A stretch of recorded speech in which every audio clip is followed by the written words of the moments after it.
Hello and welcome to the Hart Bound Editing Podcast. This is episode 6 of the weekly Story Savvy series, where we tackle the 52 biggest self editing topics and tips to help you make your good story great as an aspiring author asks me, a developmental editor, all of the questions you've wanted to. So far, we have covered target audience, genre, and the core hearts of our stories, as well as our non negotiables. And today we are going to get much more technical and talk about story length.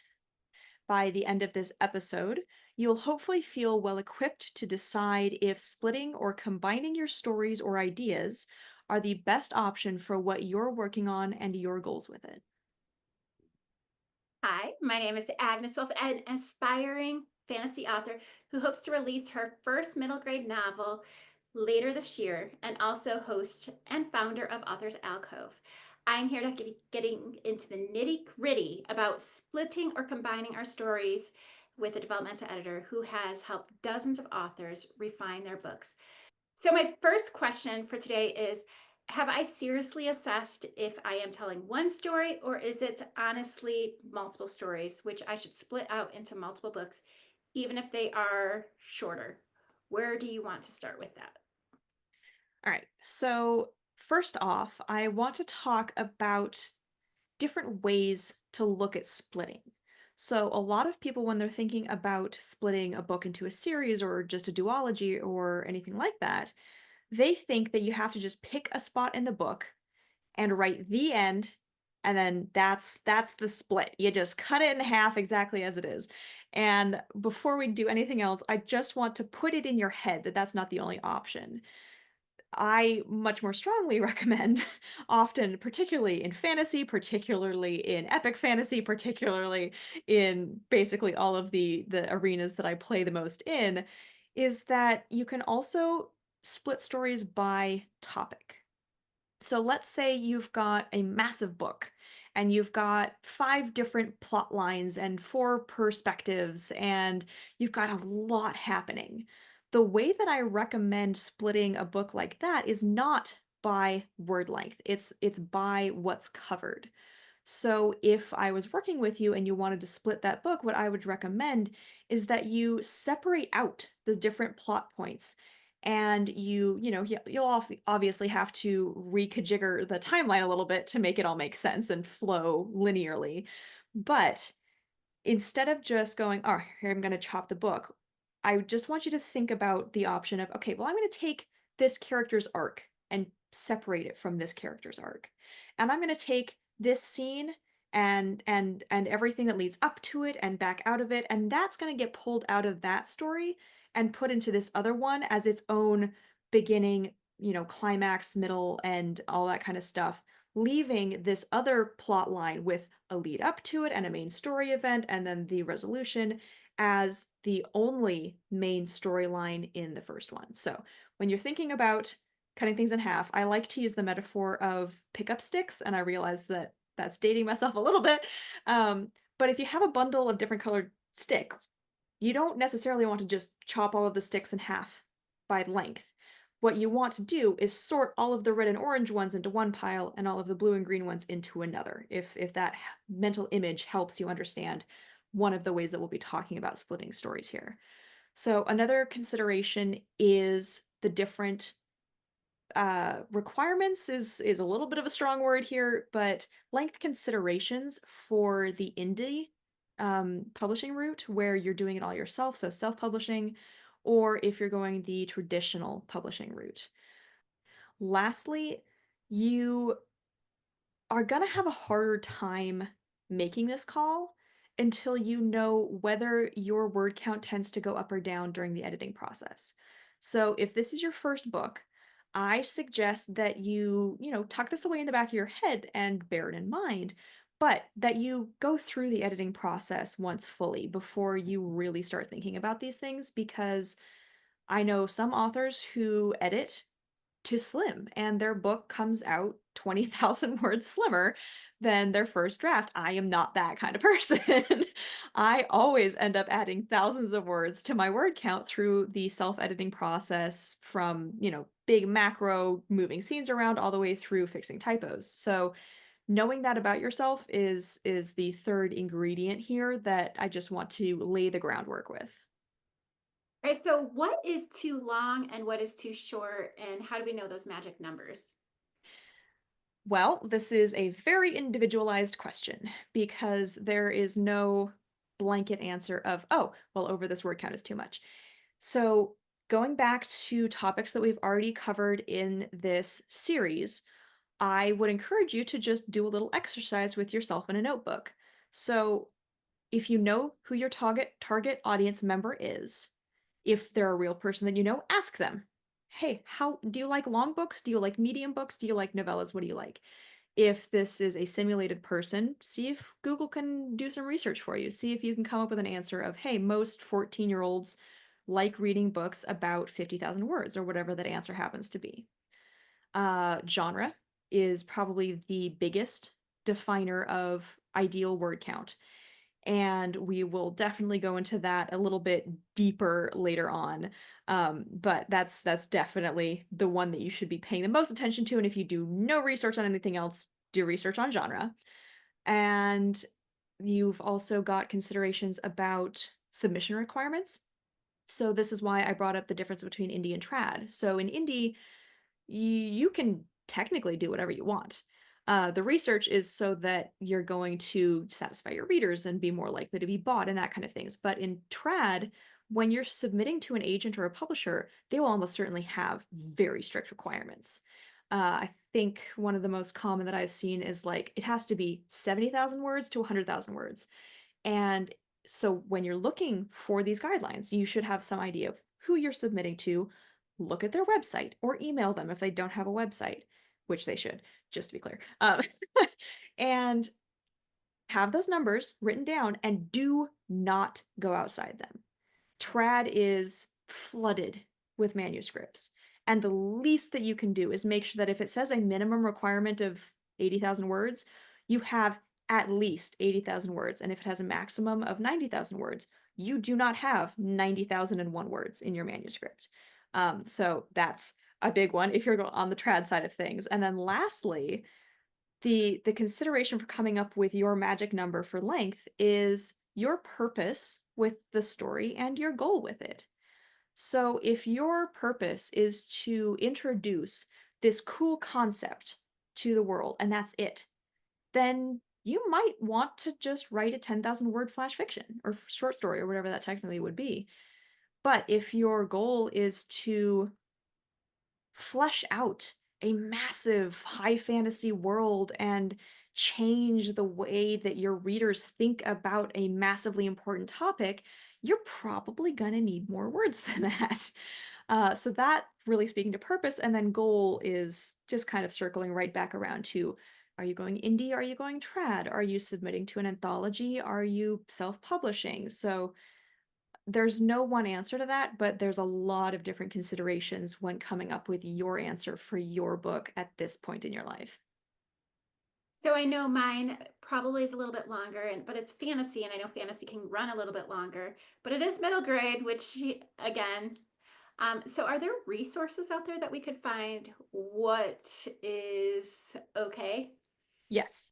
So first and foremost, I suggest you go to the exact same process that you use for researching your genre on Amazon. So go find the top 100 bestseller list for your sub genre if you are in that kind of space.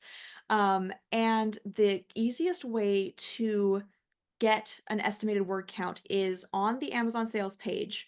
Right underneath the blurb, there's a little bar with different information. It tells you like when it was published, who the publisher is, the age range it's intended for, and in that bar should also be the page count for that book. And you can Google this for yourself. You'll see answers of, oh, there's 250 words per page, there's 350 words per page. Just you're not aiming for precise numbers here, so I recommend just multiplying that page count by 300, and that will give you a very rough estimation of how many pages are in that book. Or sorry, how many words are in that book. And that's what you should be caring about at this stage because as you're drafting, as you're editing, who knows what size pages you're working on.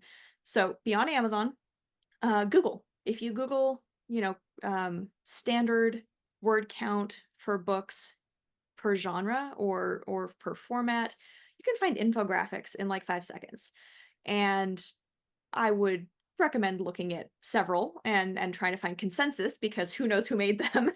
But they do seem to be generally at least in the same ballparks as each other. And that can be a starting point that you can then compare to a second source to sort of make sure that they are correct. I've already mentioned submitting info, so I won't go into that again. Uh, and when in doubt, last ditch, you don't want to do any of the rest. Just join a Facebook group or a Discord chat or whatever for other writers or readers in your genre and ask.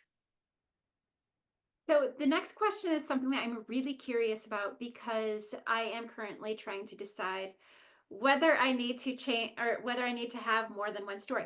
What are some signs that your book should be broken down into two or more parts? All right. Well, this is the question of the episode, isn't it? All right. So, uh first thought is if it feels really disjointed, that can often be a sign, and that's often what I'll see when I'm working with clients, and I'll be reading through like this. They've got like 5 POVs, each on their own plot line, and they're not meeting up. This feels disjointed. It's hard to follow. That's definitely a clue that you might need to consider splitting out, and like I said, more of the sorting kind than the snapping in half. Let's see. Trying to do too much with subplots, which I've already touched on, is definitely a sign of, okay, well, they're all vying for first place. That means that they should probably each get their own book. Uh, Not feeling like you have enough space to really immerse the reader in what you're exploring or the world that you're building, or enough space to explain all of the things that you're exploring and building. Enough can be a sign that you just need to give them more breathing room by sorting those things out into a larger format like a series. The sheer size is probably the easiest one for people to self-diagnose. I'll see posts in different writer groups on Facebook that's just like, "All right, I finished my first draft. It's 300,000 words. What do I do?" And the answer is you make it a trilogy. Uh, but so size, pretty obvious there. Uh, I've seen the wording of like feeling that the story's all over the place. And that can be diagnosed many different ways, but if that's in combination with any of these other symptoms, probably a decent indication. Uh and lastly, realizing, so if you like I said, read the book and not take notes and then you're processing afterwards, if you can diagnose at this early stage, and we'll get into this more later, that your major plot points, so let's say your inciting incident, whatever kicks the story off, the turning point, so whenever the protagonist hits that brick wall metaphorically and is just like, all right, I need to change how I'm approaching this in some way, the crisis, so the biggest decision they have to make, the moment where you see that character change actually happen from timid to brave, from passive to proactive, whatever that is, the climax, and then the resolution, which is whatever you show. So that the resolution is where you show, all right, the climax happened and here's how that worked out for everyone. If all of those major points aren't super clearly connected, if it isn't very much a chain of, right, this causes this, causes this, causes this, causes this, that can again be a symptom worth further investigation. That perhaps you actually have multiple plots that are trying to be one, but would be better served if you split them out and let each of them have their own logical progression from start to finish. So, how can we tell the difference between when we should split it into multiple books or just slim down the book completely? Well, again, there's no one clear answer. It's not like I can say, well, if it does this, then you should do that. But trying to answer that in a way that any listeners can interpret for themselves, if you don't know the difference between fluff or shoe leather or purple prose or whatever you want to call that, and too much content, then that's worth taking a moment and just researching on its own. So, fluff is things that don't move the story forward, that don't impact the character in ways that will eventually force them into their character change. It's things that don't really connect to your story statement of this is a story about X. And fluff should be scrapped. Fluff should be trimmed. So if your story is, let's say, 20,000 words over your word count, and it feels a little bit fluffy, feels a little bit squishy, then then trimming is probably your better option. And if you are working with a professional editor or free readers of whatever description, it's pretty common practice to just say, hey, one of my primary goals is to slim this down. And outside perspectives can be very helpful with that. But if your issue is too much content, which is everything that I just listed about too many plots or too much trying to happen or the different plot points are connected, that is where you should consider splitting. Because if you have too much content, if you have too much plot, if you have too many characters trying to do meaningful character arcs, that's when you should split them out so that you can put more fluff in because they do need a little bit of breathing room. So yeah, it's just yeah. So fluff versus content is the big one. The other one is knowing what's expected in your genre because some genres are fluffy and that's what readers like reading. And there are subgenres of fantasy that are absolutely that. They like to hear I'm thinking of Tolkien here, like, they want to hear the in-depth descriptions of all the meals and have all of the songs written out with sheet music. Uh, but there are others, particularly thriller, where it has to be tight. It has to be so, so, so tight with no fluff, all content, and that content has to be really coherent. So again, you should know your genre. This is why we covered this before we got here. Uh, and then if you're feeling resistance about it, if this question is coming from a place less of I don't know, and I think I know, but I don't want to acknowledge it, then one of the considerations that I would ask you to explore is that splitting things out can be really creative, really fruitful. If you're feeling like, oh, I don't want to split it out because I don't know what I could do with two smaller stories, think of it as an opportunity to do a lot more with each of them. Think of it as, oh, well, I had this idea that I set aside because I didn't have room for it, and I can put that back in now. So that mindset can help sort of decide if you're going to do it, if you're not going to do it, because fear is a factor in all of this. And in that, deciding if you want to do a dynamic series where you follow one sort of macro arc from the beginning of the series to the end with one protagonist, one character arc, one arc for the world, or if you want to do a standalone series, which is very common, well, relatively common in like contemporary romance, where it's all set in the same place and it is on a linear timeline. But book one couples, or sorry, book one focuses on couple one, and then some of their friends become couple two in the second book, and they're the main focus, and then so on. So that might help you make that call about whether it should or shouldn't, or if you want to or you don't want to split it. And yeah, again, just deciding if you want it to be really tight and just cram packed full of plot, or if you want the extra room and maybe compartmentalization. So this is very personal to mine, but like, how can I make sure that both stories feel complete if I split it into two? Because there is a storyline that I'm thinking about pulling out. How can I make sure that it's a complete story as well? Yeah, great question. And another good point to bring it up this early in the series. So, again, there isn't a really simple answer to this. Basically, my advice is consider all of the stuff that we've covered in this episode up to this point and make that call. Just flip a coin if you have to. But make the call if you want to put in the work to slim it down into acceptable word length for your genre, or if you want to put in the work to write two different books. But once you've done that, once you've made the call, you just follow the same process as you would if it was one book. We're gonna go through from the first line of the book to the last, and we're gonna go through all of the things to consider and ways to look at moving things around, what to cut, what to add, all of that sort of stuff. So once you've made the call to split it, spend a day and come up with some idea of how you actually want to rearrange different plot lines or character moments or whatever. And then take each of these two or three or five or how many times you split it down stories and take each one through this self-editing process one at a time like it's just any other book. So what if I think the multiple books will be too short if I split the one too big book down? Yes. Common hesitation there. So I've covered a little bit about that of just, resurrect old ideas, put stuff back in that you'd cut, whatever.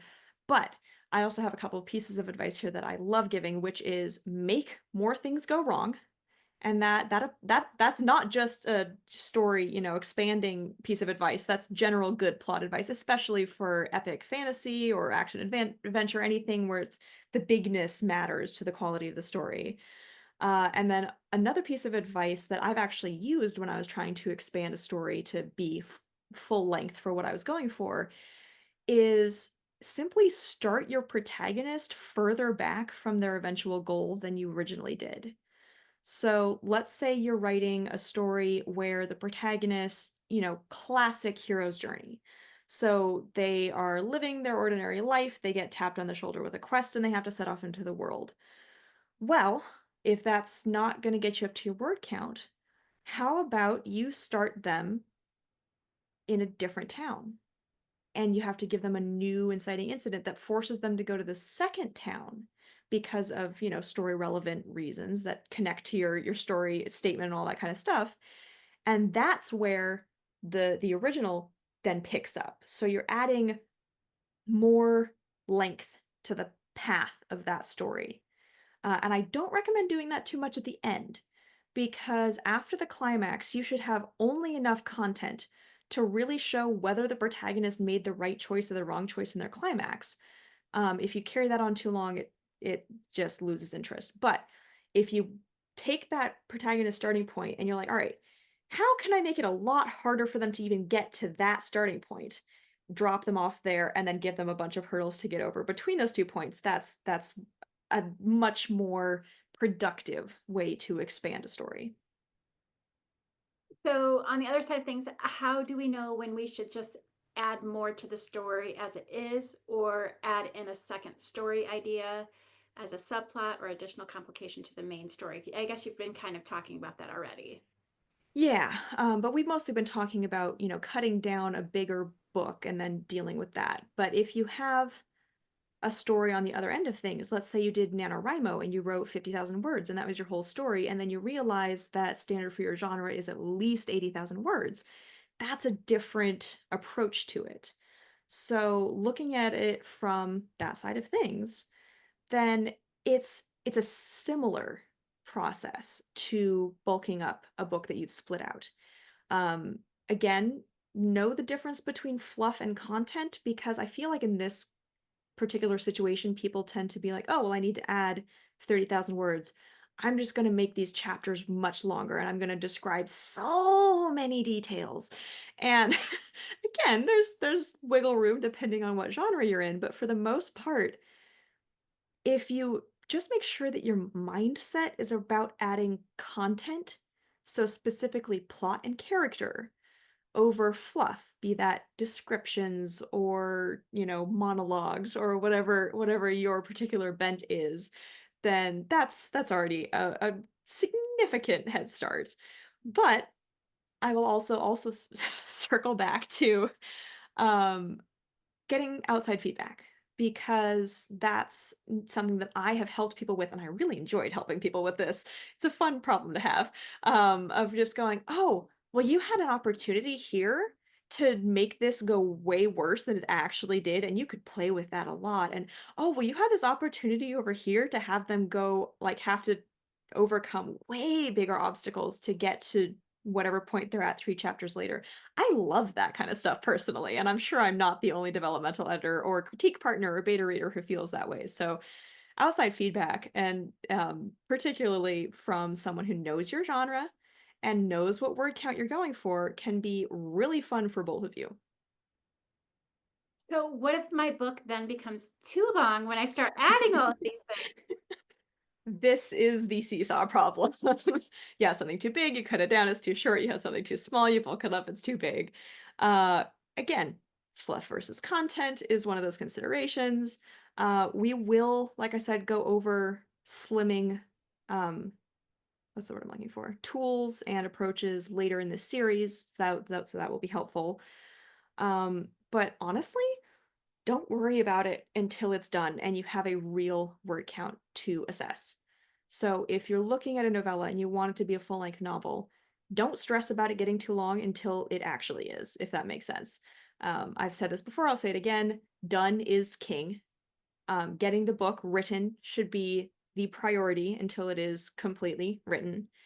But if you're still worried, then look at breaking down. Well, so specifically in the context of, let's say you have two smaller story ideas, let's say two novella ideas, and you want to make a full length novel, so you've combined them. Going back to my pick up sticks metaphor, you've taken your orange and your red and your blue and your green, you've mixed them all together. Um, in that context, what you might try doing if it ends up too long is breaking down those, let's say, two ideas that you had, because that's usually what I've experienced, and try breaking them down further. So let's say you had one story idea that was main plot, and then you had two subplots underneath that. And you had story two that was one main plot with a subplot. Well, that's kind of five plots that you're playing with there. So if it's ended up too long, see if one of those subplots can come out and get it down to that golden range for word count. Uh, and that's, not the easiest in the world. And again, outside feedback can help with that. But it's definitely better to cherry pick what really matters to include in that story and set one of those subplots aside for something else than it is to, part and parcel combine these two stories because that's the way you had the ideas and you want to keep it that way. So, I know we need to wrap up here, but I did want to ask one more question. How does all of this relate to like the pacing of the story? Yes. First of all, pacing is a little bit nebulous. Different people have different definitions for that, different understandings of it, different impressions of what affects pacing. So, first of all, I will say that my definition of pacing is basically reader investment and how, I can't even say how quickly things move past. It's more of an emotional thing for the way that I look at it and the work that I do with my clients. So slow pacing is the quieter moments in the book, and it's when you're getting lots of little details about things that may or may not matter, but they're interesting. Whereas fast pace is when the protagonist is having to process a lot in a short period of time. So it's when something goes wrong and they have to readjust. It's when they're put in a position where they have to make a really difficult choice and they've got a time pressure on that. So what happens when a book is too long because of fluff is that fluff gives the protagonist too much space to think. It gives the action too much time to take place. So taking that fluff out will help. But we're not talking about that. We're talking about splitting stories. So often, when you're talking about taking a book that's too big and splitting it out, the pros for pacing there are that you will have a lot more control over it because you're not trying to just cram it all in to fit into that space. You have more control over where you slow it down and where you speed it up. And because you're narrowing what it's covering, that's going to help with interest in the story and investment in the characters and all that kind of stuff as well. The cons are that you may lose some speed of that pacing because you are giving it that extra room. This isn't really applicable if you literally have a 200,000 word novel and you split it into 200,000 word novels that are already the perfect length.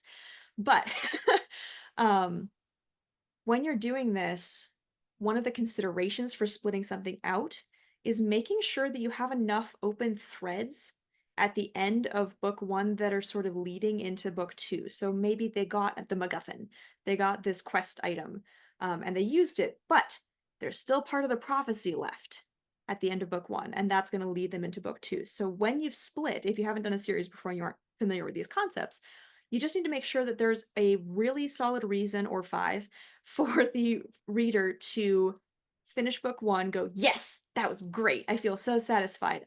And then think something along the lines of, "Oh, but what happened to so and so?"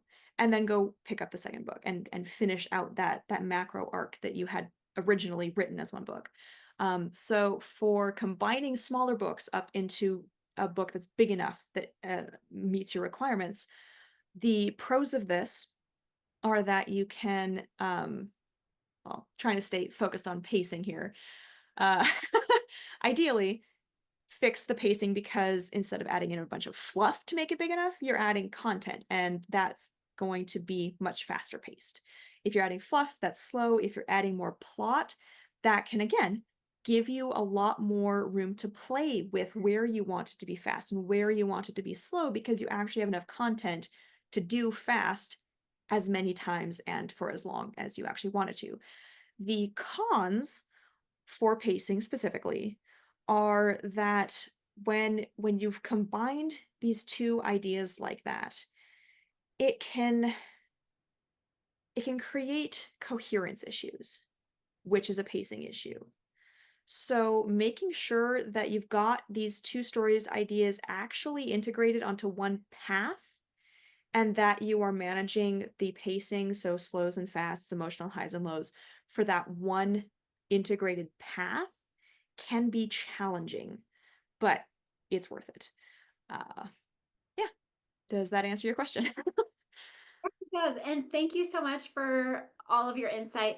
For me, I know personally this is really good because I do have like a scene, and well, it's scenes, I should say, Mhm. that are at the end of the second book and at the beginning of the third book. And I realized that I think that's like a whole story on its own. And so, yes, they're definitely good things to think about, especially as I'm starting to plot out my book two. So, Yeah. That's I think we've all been there at some point of just, okay, this is not as small a topic as I thought. I am definitely grateful that we could go over this topic this early in the series because it's such a big decision to make in deciding, how you're moving forward. Are you editing one book or are you editing three one at a time? So it could just make it such a huge difference in the self-editing process up to and most importantly beyond this point. Next week we'll focus more heavily on global story structure, which is, I think, what most people were probably expecting from this series, and is definitely one of my favorite areas to teach and to work on. For now, I would like to really thank our listeners. You could help us out by liking and subscribing the Hart Bound Editing Podcast and the Authors Alcove podcast, and we would be very grateful. You can find lots more content for fantasy authors and readers on both of those. and I can't wait to chat with you again. Thank you. See you then. Bye.